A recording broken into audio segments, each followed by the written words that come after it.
If you are a PCB student, आप लोगों ने 11th क्लास में पीसीबी सब्जेक्ट ले लिया था, 12th भी कर लिया है, but you have no idea कि भाई पीसी के बाद, पीसीबी करने के बाद मेरे पास क्या क्या करियर ऑप्शंस है। अगर आप अभी इसी चीज में स्ट्रगल कर रहे हो कि क्या मुझे नीट में जाना चाहिए या फिर मुझे किस कोर्स की साइड जाना चाहिए, मुझे सिंपल बीएससी जूलॉजी बॉटनी या लाइफ साइंस ऐसे कोर्सेज सेलेक्ट करने चाहिए, अगर आप अभी तक इसी कंफ्यूजन में बैठे हो या फिर आप अभी 12th क्लास में हो एंड यू आर प्लानिंग कि मुझे 12th के जस्ट बाद एक अच्छा कॉलेज मिल जाए जहां से मैं मेडिकल कोर्स कर लूं, then this is the correct video. इस वीडियो के अंदर मैं आज आपको बताने वाली हूँ कि पीसीबी के अंदर हमारे पास बेस्ट कौन कौन से मेडिकल कोर्सेज है, उन कोर्सेज को करने के लिए हमें कौन कौन सा एंट्रेंस एग्जाम देना होगा, वो एंट्रेंस एग्जाम कब कब होता है, कैसे हम उस एग्जाम के लिए प्रिपेयर कर सकते हैं, ये सारी इंफॉर्मेशन आज इसी सिंगल वीडियो के अंदर मैं आपको बताने वाली हूँ। सो जो इस वीडियो को देख लेगा ना भाई, उसका पूरा क्लियर कट डाउट खत्म हो जाने वाला है, उसको कोई इधर उधर टेंशन लेने की जरूरत नहीं रहने वाली है। अगर आज आप मेरे चैनल पे नए हैं तो चैनल को सब्सक्राइब जरूर कर देना। This is your Shivani ma'am, आप लोगों की मेंटोर, गाइड या बायो टीचर, आप कुछ भी मुझे समझ सकते हैं। देन आपको इसी चैनल पे ऐसी बहुत सारी informative video time to time मिलती रहेंगी। चैनल सब्सक्राइब करना बिल्कुल मत भूलना, वीडियो पूरी जरूर देखना, आई होप आप लोगों के लिए बेनिफिशियल होगी। सो सबसे इंपॉर्टेंट चीज ये आती है कि भाई जब भी कोई बच्चा पीसीबी सेलेक्ट करता है तो ये सोच के सेलेक्ट करता है कि मुझे डॉक्टर बनना है। करते हो नहीं करते हो, आई होप सब बच्चे मुझसे एग्री कर रहे होंगे। नो वन विल से कि नहीं पीसीबी लिया था तो डॉक्टर बनना है, नाम के आगे डॉक्टर लगाना है। सबसे पहली चीज ये थी आपकी, थी या नहीं थी, राइट है ना। अब नेक्स्ट चीज ये आती है कि चलो मैं पीसीबी कर लिया 12th तक, अब आता है 12th के बाद वन एंड ओनली ऑप्शन जो हम मानते हैं कि भाई मुझे नीट देना है। लेकिन नीट में जो हंगामा हुआ 2024 में, उस हंगामा के बाद तो भाई डर लग रहा है क्या होगा 2025 में, जब 2024 में 630 प्लस वालों बच्चों को ही सीट मिला है, तो भाई मेरा क्या होगा। मैं तो एक एवरेज स्टूडेंट हूँ, मैं 600 स्कोर नहीं कर पा रहा हूँ, तो क्या मेरा डॉक्टर बनने का सपना एक सपना ही रह जाएगा। नहीं, ये बच्चे सोच के चलते हैं कि मेरे पास सिर्फ और सिर्फ एक ऑप्शन है नीट, बट पीसीबी अगर आपने लिया है तो दिस इज अ वास्ट, यहाँ पे आपको इतने सारे इतने ऑप्शंस मिलेंगे ना, जितने ऑप्शंस आपको किसी और फील्ड में नहीं मिलने वाला है। आप कॉमर्स बैकग्राउंड में देख लो, पीसीएम बैकग्राउंड में देख लो, हर बच्चे का मेंटेलिटी होता है कॉमर्स लिया तो सीए बनना है, पीसीएम लिया तो इंजीनियर बनना है, पीसीबी लिया तो डॉक्टर बनना है। भैया बाकी के प्रोफेशन कहाँ जाएंगे जो आज के टाइम में मंथली मंथली 2-2 3-3 लाख रुपए अर्न कर रहे हैं। वो भी तो डॉक्टर नहीं है ना, वो भी इंजीनियर नहीं है, सब डॉक्टर इंजीनियर सीए नहीं बन सकते। बट बहुत सारे प्रोफेशन एग्जिस्ट करते हैं आज के टाइम में, बट इंपॉर्टेंट चीज होती है हमें पता नहीं होता उन प्रोफेशंस के बारे में। तो पीसीबी के अंदर बेस्ट प्रोफेशंस क्या क्या है मैं आप लोगों को बताने वाली हूँ, बिल्कुल क्लियर कट। तो पहला ऑप्शन तो भाई हमारे पास नीट ही है, आप नीट का एग्जाम दो। इफ यू आर कैपेबल आप 2025 का एग्जाम दो। मैं बोलती हूँ नीट हर बच्चे को देना चाहिए। इट डजेंट मैटर कि आपकी प्रिपरेशन है नहीं है, आपका नीट क्लियर करने का पोटेंशियल है नहीं, देना सबको चाहिए। भाई पीसीबी लिया है तो नीट तो फ्री में आएगा, ये मान के चलो। आप नीट अगर आप क्लियर कर लेते हो तो आप एमबीबीएस कर सकते हो, आप बीडीएस कर सकते हो, आप बीएएमएस कर सकते हो, आप बीयूएमएस कर सकते हो, आप बीएचएमएस कर सकते हो, आप इन कोर्सेज के अंदर जा सकते हो। ऑल्सो आप बीएससी नर्सिंग भी कर सकते हो, बट सिलेक्टेड कॉलेजेस से, सिर्फ सिलेक्टेड कॉलेजेस से। अब यहाँ की हमारी कहानी शुरू होती है बीएससी नर्सिंग की, कि भाई सारे एमबीबीएस कॉलेजेस नीट के थ्रू फिल कराते हैं, बट सारे BSc nursing colleges all over the India NEET के थ्रू नहीं फिल कराते सीट।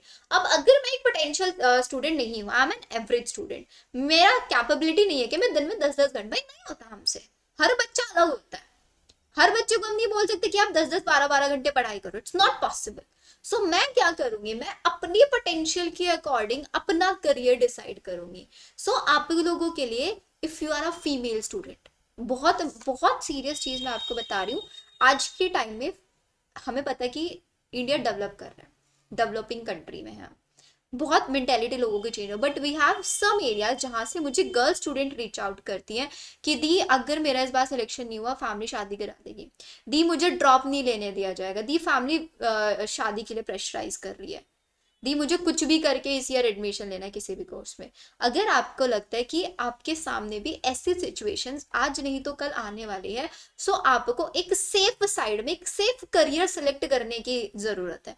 वो सेफ करियर आप लोगों के लिए क्या रहेगा? आपका फर्स्ट ऑप्शन है NEET of course. Second option आप मान के चलो अपना AIIMS BSc nursing entrance exam. बहुत बच्चों को नहीं पता होगा, बहुत बच्चों को पता होगा, तो मैं आपको यहाँ पे एक जनरलाइज वे में पूरी इंफॉर्मेशन देने वाली हूँ। AIIMS BSc nursing entrance exam के लिए आप प्रिपेयर कर सकते हैं। Also we have an another exam, AIIMS BSc paramedical exam.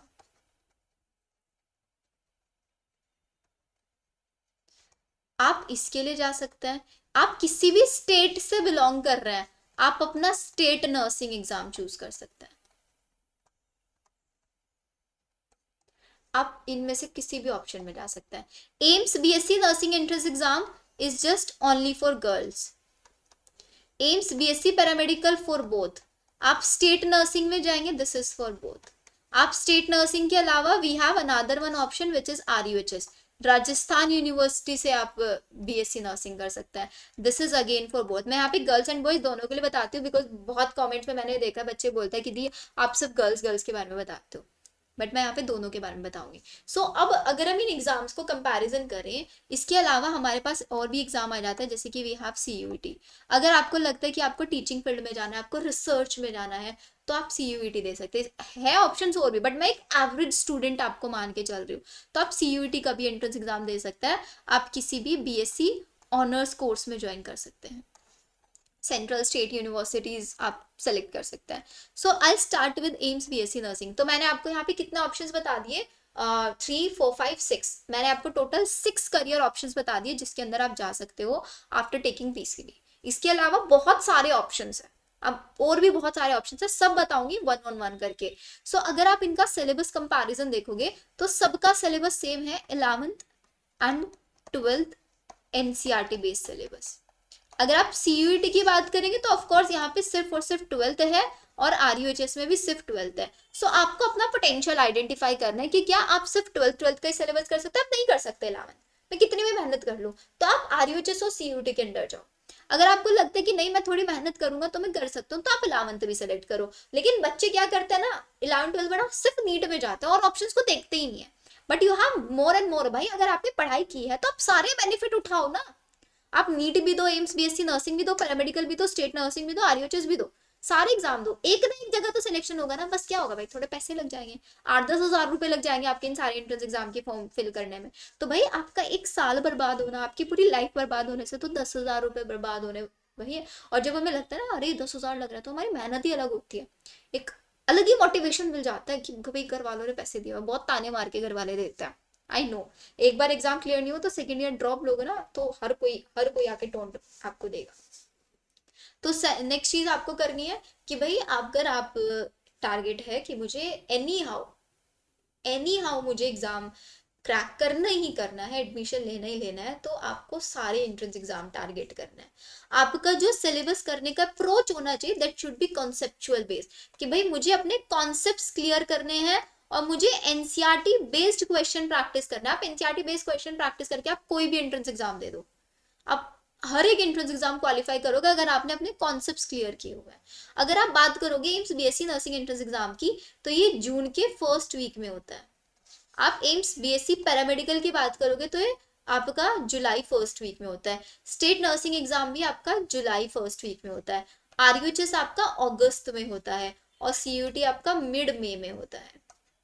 मैंने आपको एग्जाम का टाइमलाइन भी बता दिया, सो दैट आप अपने अकॉर्डिंग डिसाइड कर पाओ कि आप किस एग्जाम के लिए कब तक प्रिपेयर कर पाओगे।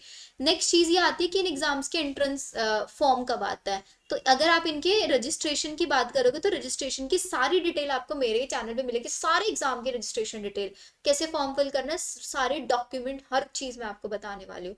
तो इसका जो फॉर्म आता है वो आपके आता है अप्रैल के स्टार्टिंग में या मार्च के एंड तक। Same paramedical BSc nursing almost same time पे आता है। स्टेट नर्सिंग के ऑलमोस्ट मार्च में आ जाते हैं।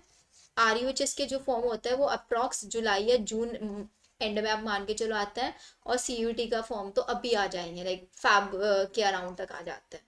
अब बात आती है प्रिपरेशन करने की। सो प्रिपरेशन करने के लिए सबसे इंपॉर्टेंट चीज, सो मैं आप लोगों को यहाँ पे एग्जाम पैटर्न से बता रही हूँ कि अगर आप एम्स बीएससी नर्सिंग टारगेट कर रहे हो, ऑलमोस्ट पैरामेडिकल का भी सेम है। सो यहाँ पे जो एग्जाम होता है ये आपका 100 मार्क्स का एग्जाम होता है। 100 मार्क्स का एग्जाम होगा, 100 ही टोटल आपसे क्वेश्चन पूछे जाएंगे। And 100 marks 100 question, negative marking होती है -1/3 की। 100 क्वेश्चंस को कैसे डिवाइड किया हुआ है, फिजिक्स, केमिस्ट्री, बायो और GK. 30 question physics, 30 question chemistry, 30 question bio और 10 क्वेश्चन जीके, ऐसे करके टोटल 100 क्वेश्चन होता है। अगर आप पैरामेडिकल की बात करोगे तो पैरामेडिकल में सिर्फ 90 क्वेश्चन आते हैं इन केस ऑफ पैरामेडिकल। और एक और बहुत इंपॉर्टेंट चीज बता रही हूँ जो आपको कोई नहीं बताएगा, अगर आपको एम्स बीएससी नर्सिंग में क्वालिफाई करना है, सो आपको out of the 100 you need only minimum 55। आप किसी भी, आप जनरल कैटेगरी के बच्चे हो, आपको मिनिमम 55 स्कोर चाहिए। अगर आपका मिनिमम 55 स्कोर है तो आप एम्स को क्वालिफाई कर जाओगे और यू हैव चांसेस 90% की आपको सीट मिल जाए, कोई ना कोई सीट आपको 101% मिल जाएगी अगर आप मिनिमम 55 स्कोर लेके चल रहे हो। अगर हम बात करें हमारा आर्य स्टेट में, तो आप जिस स्टेट से बिलोंग करता है वो वेरी करेगा, बट मैं यहाँ पे ऑल इंडिया वाले बता रही हूँ। आरयूएचएस में अगर आप बात करेंगे, फिजिक्स केमिस्ट्री बायो 33, 33 एंड 34, ऐसे करके आपके 100 क्वेश्चंस आते हैं कैरिंग 100 मार्क्स। सेम यहाँ पे सिर्फ 12th बेस्ड क्वेश्चंस होते हैं और बहुत ज़्यादा डिफिकल्ट नहीं होता पेपर। आरयूएचएस में SMS is the best college, जिसके लिए भाई बच्चे बहुत मेहनत करते हैं, बहुत ज़्यादा मेहनत करते हैं। और अगर मैं बात करूँ ऑल ओवर द इंडिया, जो सबसे ज़्यादा बीएससी नर्सिंग के सीट्स अवेलेबल है ना, वो राजस्थान में ही है सबसे ज़्यादा। अगर आपको कभी भी बीएससी नर्सिंग करना है, सो बीएससी नर्सिंग करने के लिए एक चीज़ ध्यान रखो, नीट है बट नीट सिर्फ और सिर्फ 2 से 3% ही कॉलेजेस हैं जिनके अंदर एडमिशन नीट के थ्रू होता है। Maximum state entrance exam, AIIMS BSc nursing, जितने भी all over the India AIIMS है सबके अंदर बीएससी नर्सिंग सीट्स अवेलेबल है। सबके अंदर बीएससी नर्सिंग आपका एम्स खुद से एंट्रेंस एग्जाम कंडक्ट कराता है। एम्स से बीएससी पैरामेडिकल का आपको करना है, so this is an entrance exam, M BSc paramedical. बहुत सारे कोर्सेज अवेलेबल है, पूरी डिटेल हर एक चीज मेरे वीडियो पे ऑलरेडी चैनल पे मैंने वीडियोस में अपलोड किया हुआ है, आप वहां से चेक कर सकते हैं। आई होप आप लोगों को थोड़ा सा फील हुआ होगा कि yes we have more and more option. हमारे पास ऐसा कुछ नहीं है कि भाई पीसीबी करके हमारा डॉक्टर नहीं बने तो लाइफ नहीं है कुछ भी। ऐसी वाली चीज मत सोच के चलना, you have more and more option.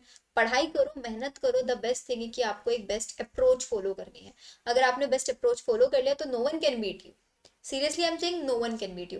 कितने बच्चों के लिए वीडियो बेनिफिशियल हुआ, इफ यू वांट कि इसके अलावा you need more information, so आप मुझे कमेंट सेक्शन में भी बता सकते हैं। Will try to help you as much as possible. मिलते हैं नेक्स्ट वीडियो में। वीडियो लाइक जरूर करके जाना और चैनल सब्सक्राइब करना बिल्कुल मत भूलना। मिलते हैं नेक्स्ट वीडियो में। Bye everyone.